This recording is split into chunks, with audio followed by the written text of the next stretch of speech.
Rectification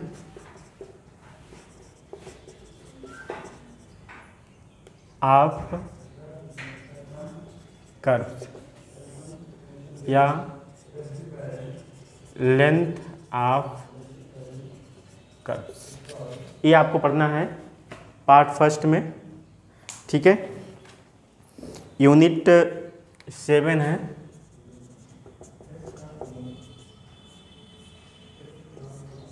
ठीक, इसके फार्मूलों का जिक्र हम कर रहे हैं।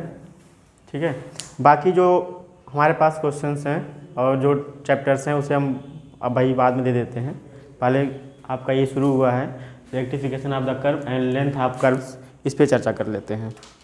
ठीक है, चलिए देखते हैं। इसमें कुछ फार्मूले हैं, जो फार्मूले बेस्ड क्वेश्चंस हमारे पास हैं और उन्हीं को हमें देना है। बहुत ही आसान चैप्टर्स है इस बार नए पैटर्न के लिए। NEP के according, NEP new education pattern, ये जो इस बार लागू हुआ है BSc पार्ट 1 किसी भी यूनिवर्सिटी के लिए, यहाँ आपका एलिजिबल होगा और सभी यूनिवर्सिटी में आपका जो है यही पूछा जाएगा। चलिए इनके फार्मूले के बारे में जिक्र करते हैं और जानते हैं। लेट, पहला है हमारे पास बाबू formula for finding the length of curve, for finding length of curves के लिए first let the equation of a curve be y equal to F X. कोई कर्व हमारे पास दिया गया है, let the equation of the curve be y equal to F X and a and b be 2 point on this curve between a and b। ठीक है, देखिए area भी फाइंड करते हो, कोई फिक्स रीजन होता है। लेंथ फाइंड करना हमें किसी दो पॉइंट के बीच में फाइंड करेंगे। कोई भी हमारे पास है, कोई कर्व है, कोई हमारे पास ग्राफ दिया गया है, तो डिस्टेंस हमें फाइंड करना, लेंथ ऑफ द कर्व, वह कर्व का रूप ले रहा हो। ठीक है, बिटवीन ए एंड बी। आगे the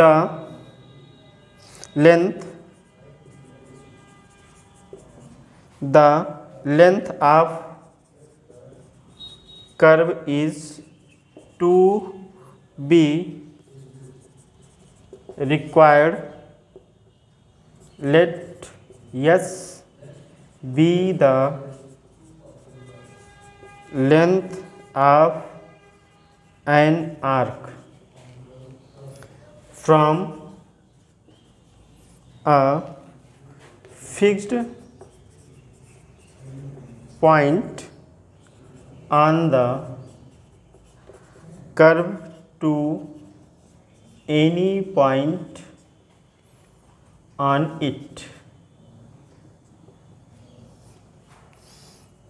that is ds upon dx is equal to plus minus under root 1 plus dy upon dx का होल स्क्वायर। ठीक,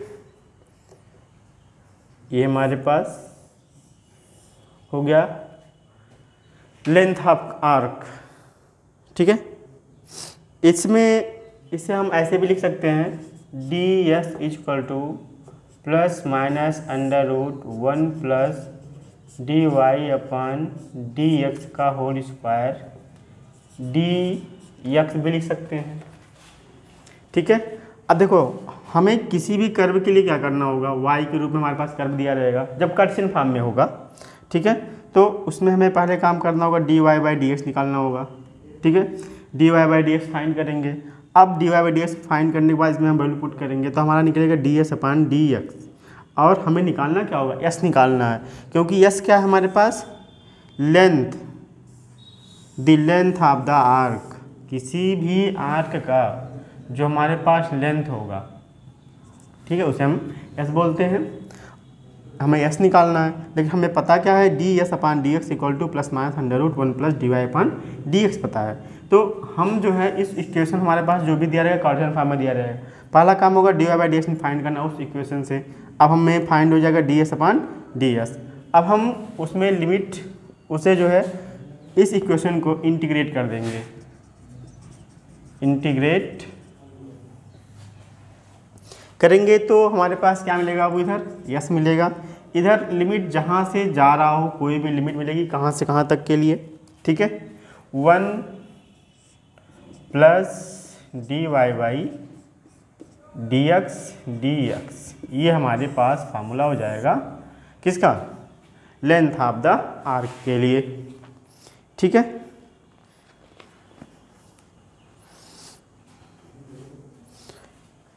यहाँ पे हम ये भी कह सकते हैं कि a लेस देन b के लिए। अच्छा, ये y के लिए हमारे पास फंक्शन दिया गया था, अगर मान लो x के लिए दिया गया तब क्या होगा, तो भी हमारे पास ऐसा ही होगा, ठीक। इफ़ b ले लेते हैं, if the equation of the curve is x equal to F Y, equation हमारे पास यहाँ पे y में था, यहाँ पे x में हो गया, तब कैसे हम निकालेंगे, तब ध्यान देना, then the length of an arc between C and D is S equal to integrate C to D under root 1 plus D X upon D Y का होल स्क्वायर, और यहाँ पर लिखेंगे C लेस देन D के लिए अब, ठीक है। ये हमारे पास फार्मूला हो जाएगा इस टर्म के लिए कि जब हमारे पास length of the arc find होगा, ठीक। दूसरे टर्म के लिए हम चलते हैं। नेक्स्ट, जब हमारे पास पैरामीटर में दे दिया गया हो, टी में दे दिया गया हो, पहला प्रोसेस था y के लिए, दूसरा था x के लिए, अब नेक्स्ट टर्म हमारे पास t में दे दिया गया हो, ठीक है।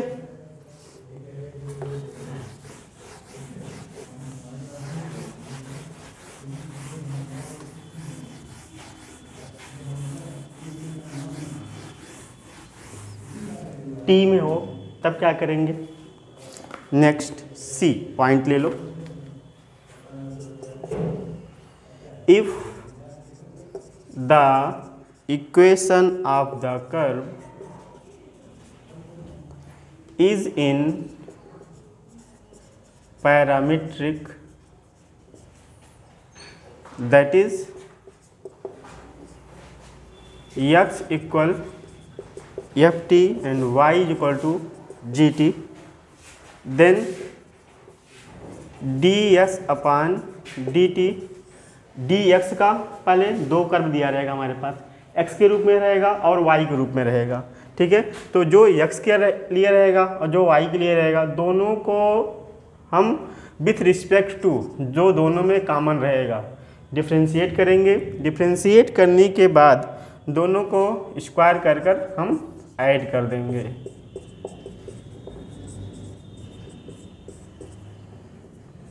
ठीक है। और ये हमारे पास निकलेगा D S upon D T, ठीक, या D S is equal to under root D X upon D T plus D Y upon D T का whole square into D T.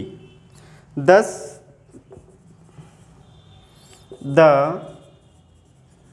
Length of an arc between A and B, अरे भाई कोई भी है हमारे पास, yes निकालेंगे ना, यहाँ पर हमने क्या फाइंड किया, डी एस फाइंड किया, ठीक है, बिटवीन ए एंड बी, अरे मान लो यहाँ पे ए एंड बी है, where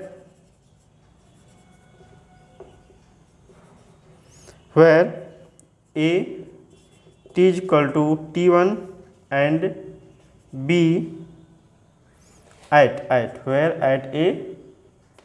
at B t is equal to T2, then s equal to T1 to T2 under root dx upon dt whole square dy upon dt का whole square dt मिल जाएगा।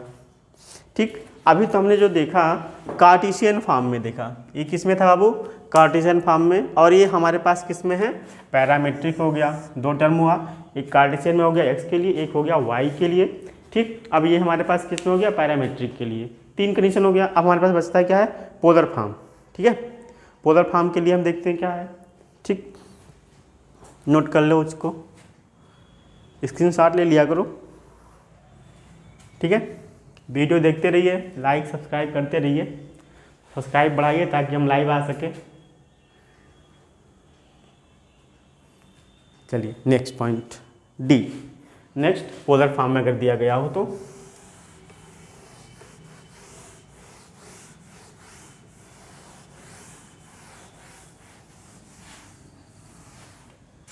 Polar form में दिया गया हो तब क्या होगा? D, if the equation of the curve is r is equal to f theta, ये आपका बाबू पोलर फॉर्म में है, इन पोलर फॉर्म। ठीक, then D S upon D theta is equal to under root R square plus D R upon D theta का whole square R. इसके हम क्या लिख सकते हैं बाबू? D S is equal to under root R square plus D R upon D theta का whole square. ये थीटा इधर जाएगा आपका डी थीटा। ठीक, and S is measured in the direction of theta increasing, let at point, किसी point के लिए मान लो कर्व में जो एंगल बन रहा हो, ठीक है, at point A theta is equal to θ1 and at B theta, जैसे हम वहाँ पे क्या लिए थे कार्टेशियन फॉर्म में T1 से T2 तक, ऐसे यहाँ पे हम लेंगे θ1 से θ2 तक।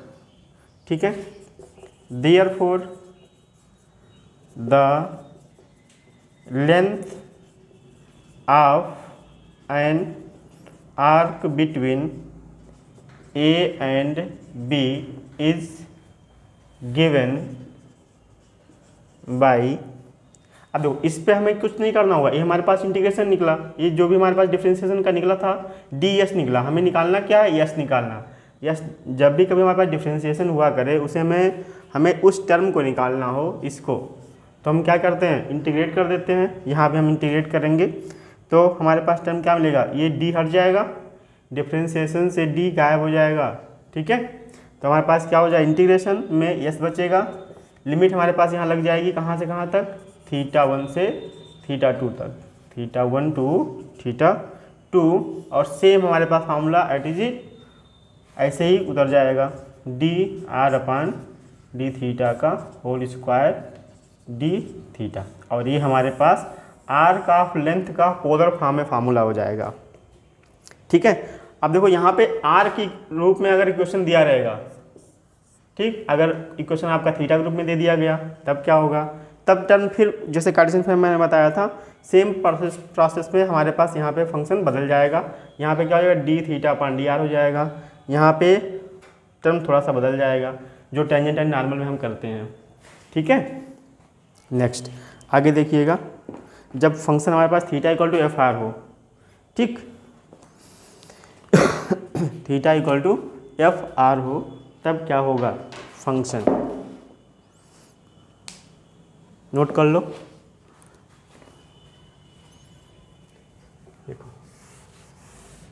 ये बदल जाएगा हमारे पास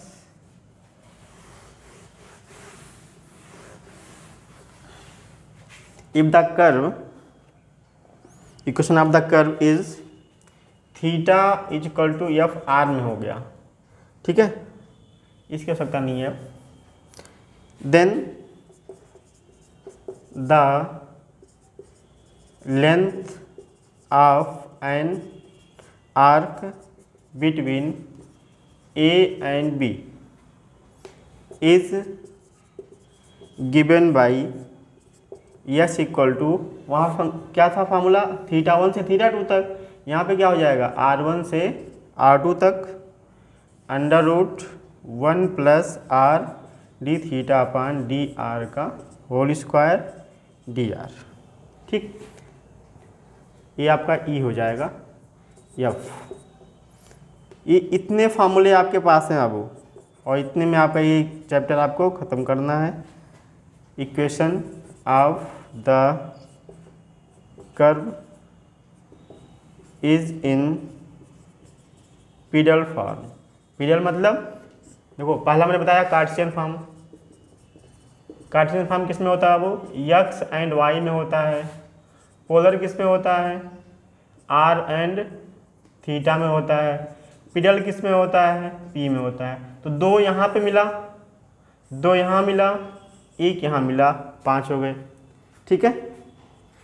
इन्हीं फॉर्म के क्वेश्चन बनेंगे और कोई भी फॉर्म का क्वेश्चन आपके पास नहीं आने वाला है। फर्स्ट सेमेस्टर है और पहली बार सिलेबस चेंज है। Pedal form that is P equal to F R, then D S upon D R is equal to R upon R square minus P square. Thus the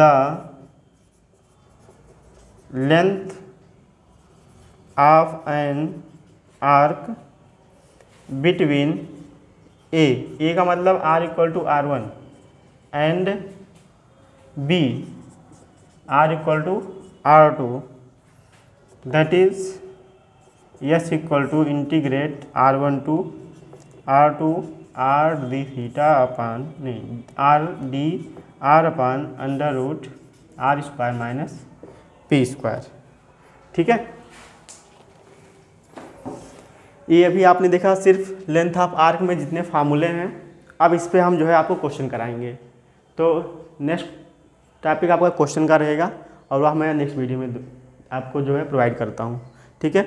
इसे आप देखिए, like करिए और सब्सक्राइब करिए, share करिए जितने भी फर्स्ट ईयर में हैं। 1 महीने बाद आपका एग्ज़ाम है जनवरी में, तो जल्द से जल्द इसको जितना तेज़ आप कवर कर पाएँ उतना तेज़ कवर करिए। धन्यवाद।